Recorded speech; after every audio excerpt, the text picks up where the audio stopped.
It is true that heart attack is the number one cause of deaths in the world today, even above cancer.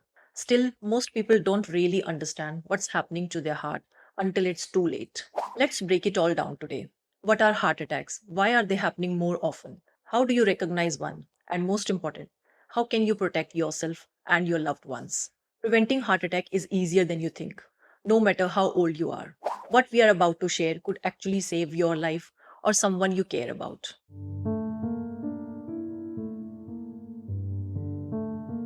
Let's hit it. Just like any other part of our body, our heart needs blood too. A heart attack happens when blood flow to a part of the heart gets blocked. The heart muscles start to die due to the lack of oxygen. This happens because of a sticky substance which builds up in our arteries over time. This substance is made up of cholesterol and fats and is called plaque. If this happens for too long, it can cause permanent damage or even lead to death. Heart attacks are typically classified as one of the three types. First, a minor heart attack. This occurs when the blockage is in a smaller artery or in a less important part of the heart. You might not even feel like something is wrong, but it can still be dangerous if you don't pay attention. Then there is a major heart attack. This one is a bigger deal. The blockage happens in a larger artery and it causes more damage. You'll feel serious chest pain and it might take a while to recover. The most dangerous type is a massive heart attack. It happens when a large artery, like the one that supplies blood to most of the heart, gets completely blocked. This can lead to sudden death because the heart just can't pump blood anymore. Now, an obvious question arises: why are heart attacks so common now? Heart attacks are happening to people even in their 30s or in some cases in their 20s. So, what's changed? Let's look at the top 5 reasons. First, let's start with how much our lifestyle has changed over the years. A long time ago, people were way more active. They would walk everywhere, work hard all day, eat fresh, home cooked meals. Now, most of us spend hours sitting at desks. We like binge watching shows or scrolling through our phones. We have become way more inactive. On top of that, we are eating more processed and junk food than ever. Fast food, sugary drinks, snacks. These have become a big part of our daily diet. These foods are loaded with unhealthy fats and sugars, which lead to plaque building up in our arteries. Reason number 2, stress. We usually don't notice it. Back in the day, people had stress, but it was different. They didn't have a 24/7 access to work emails or social media to compare their lives to everyone else's. These days, stress comes from everywhere, whether it be school or work, family, social media. You got the point. When we are stressed, our body reacts by raising our blood pressure and releasing chemicals that can damage the heart over time. There has been research showing that people with high stress levels are twice as likely to have a heart attack than to those with lower stress. That's a huge difference. Third, bad habits. Smoking, excessive drinking, lack of exercise. Smoking is a big one. It obviously damages your lungs, but it also stiffens your arteries and makes it easier for plaque to build up. Too much alcohol can raise your blood pressure and increase your cholesterol levels. As for exercise, well, if you're not moving your body enough, you're giving too much time for that plaque in your arteries to build up and block your heart's blood supply. A survey showed that about 60% of heart attack patients were either smokers or had a history of heavy drinking. Reason number 4 can be obesity. This is evident especially in younger people. When we carry extra weight, it puts a lot of strain on our heart. The heart has to work overtime to keep the body going. Obesity is usually a result of years of poor eating habits and not enough exercise. And once you're obese, it's a cycle. The more weight you gain, the harder it is to stay active. You're more likely to develop high cholesterol, diabetes, and other conditions. Check out my video on obesity, linked in the description. Should also pop somewhere on your screen here. The fifth biggest reason is genetics. Sometimes we inherit it from our family. If your parents or grandparents had heart disease, you could be more likely a target too. I don't mean to say that you are destined for a heart attack, but you need to be extra careful about your lifestyle choices. Genetics load the gun, but lifestyle pulls the trigger. Very apt in this case. We have spent a lot of time talking about what causes heart attacks, but sometimes, despite our best efforts, a heart attack can still happen. The key to surviving a heart attack is catching it early. If you know what to look for and act fast, you can save yourself or someone else from a serious life-threatening situation. It's important to understand the classic signs of a heart attack. First is chest pain or discomfort. This usually feels like pressure, squeezing, or fullness in the center of your chest. It might come and go or last for more than a few minutes. Sometimes the pain radiates to your shoulders, arms, neck, back, or even your jaw. It's usually the left arm that is impacted. It feels like you can't catch your breath, even if you're just sitting and resting. Also, if you suddenly start sweating a lot, even though you're not hot or exerting yourself, that could be a red flag. Some people, especially women, experience nausea, heartburn, or even vomiting during a heart attack. It's important to remember that not all heart attacks feel the same. Some can start slow with mild symptoms, while others come on suddenly and are very intense. So, if something doesn't feel right, don't wait to see if it gets worse. Get help right away. Sometimes you can have a heart attack and not even realize it. These are called silent heart attacks, and they happen more often than people think. You might have mild symptoms like fatigue, dizziness, or discomfort. Usually, you won't even take them seriously. Silent heart attacks are tricky because people often don't seek help until it's too late. It's important to listen to your body.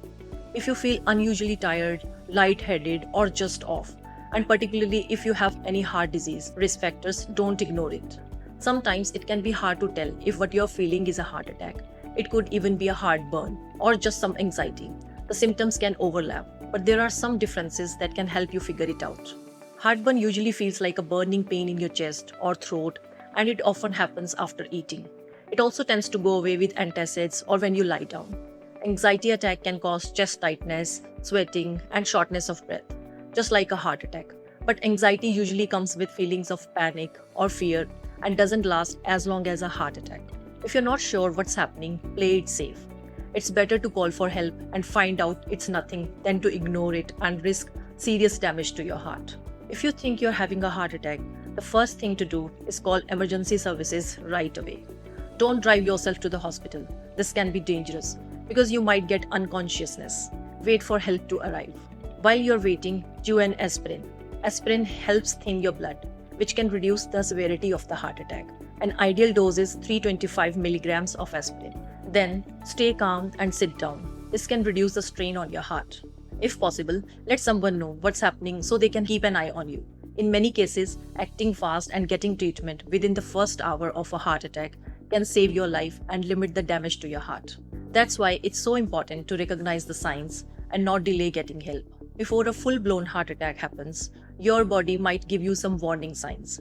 These can happen days or even weeks before the actual heart attack. It's important to pay attention to these symptoms as well.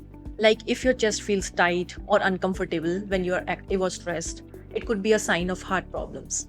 Then feeling unusually tired or fatigued even when you haven't done much could be a signal that your heart isn't working as well as it should. Also, swollen legs or feet can be a sign that your heart is having trouble pumping blood. If you notice any of these early signs, don't ignore them. It's always better to be safe than sorry when it comes to your heart. Recognizing the signs of a heart attack early is key to survival. Every second counts because the longer your heart goes without enough blood, the more damage it takes. If you or someone around you is showing any of these symptoms, don't hesitate. Get help immediately. Enough of the horror. Now I also have some pleasant news for you. Preventing a heart attack isn't too difficult. It doesn't require any magic pills or complicated diets.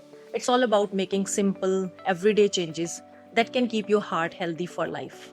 The first and probably the most important step in preventing heart attacks is changing what you eat. Our diet has a huge impact on our heart. Here are some foods that are super good for your heart. 1. Fruits and vegetables. These are packed with vitamins, minerals, and fiber that help keep your heart in shape. The more colorful your plate, the better it is. 2. Whole grains. Foods like oats, brown rice, and whole wheat bread are great for your heart because they help lower cholesterol. 3. Legumes. Beans, lentils, and chickpeas are full of fiber and protein without all the fat you get from meat. People who eat more fruits and veggies are 31% less likely to have a heart attack than those who don't. Now let's talk about what to avoid. There are certain foods that are really bad for your heart, and cutting them out can do wonders. Fried and processed foods are full of unhealthy fats that block your arteries. Too much sugary drinks and snacks can lead to obesity and diabetes, which both increase the risk of heart disease, so avoid them. Red meat and full-fat dairy are high in cholesterol, not good for your arteries. If you eat a burger loaded with cheese and fries, it's like pouring grease into your arteries. Over time, it builds up and blocks the flow of blood. We need to cut down on these foods. Then, let's get moving. You don't need to become a gym fanatic to protect your heart. Just get your body moving. It's one of the best things you can do to keep your heart strong. In fact, just 30 minutes of walking a day can reduce your risk of heart disease by about 30%. You know why exercise helps? It strengthens your heart so it doesn't have to work as hard to pump blood. It helps lower your blood pressure and cholesterol. Also, it reduces stress, which we know is a big factor in heart disease. We have already talked about how stress can harm your heart. Let's manage it now. Life can be overwhelming sometimes. You can do few simple things. Whenever you feel stressed, take a few slow deep breaths. It helps calm your mind. It also reduces tension in your body. Yoga and meditation lower stress levels and improve heart health. You don't have to be an expert. Try a few stretches or a 5-minute meditation to start. Whether you're studying, working, or dealing with something stressful, remember to take breaks. A quick break can do wonders for your mood and your heart. Managing stress isn't just good for your mind, it's equally great for your heart. Moving to the next point, smoking. If you're a smoker or know someone who is, this one's really important. Smoking is one of the biggest causes of heart disease. The chemicals in cigarettes damage your blood vessels, which makes it easier for plaque to build up. The only way out, well, you ought to quit smoking. As soon as you stop smoking, your heart starts to heal. In fact, within just a year of quitting, your risk of heart disease drops by 50%. Quitting smoking is one of the best gifts you can give your heart. There are a lot of resources out there to help, from support groups to apps. Don't hesitate to reach out for help if you need it. Lastly, a big part of preventing heart disease is keeping track of your health. Plan regular checkups with your doctor. It can help catch any problems before they become serious. Some of the things you can keep an eye on are blood pressure, cholesterol levels, and blood sugar. High blood pressure is one of the leading causes of heart attacks, so make sure you know your numbers. Get a cholesterol test every few years to make sure your levels are in a healthy range. If you're at risk for diabetes, checking your blood sugar levels is important because diabetes can lead to heart disease. At the end of the day, preventing a heart attack is about taking control of your health. The steps we have talked about aren't hard, but they do require some changes. You know the best part of it? These changes don't just help your heart, they make you feel better overall, with more energy and a stronger body. Alright, time for some final thoughts. If there is one thing to remember from this video, it's that protecting your heart is all about the small, consistent choices you make every day, whether it's eating healthier, moving a little more, or managing stress. You don't even have to make drastic changes overnight. If you found this video helpful, don't forget to give it a thumbs up, hit that subscribe button, and ring the notification bell so you never miss an update. We would love to hear your thoughts or any questions you might have, so feel free to drop a comment below. Let's keep the conversation going, and together we can all live healthier, happier lives.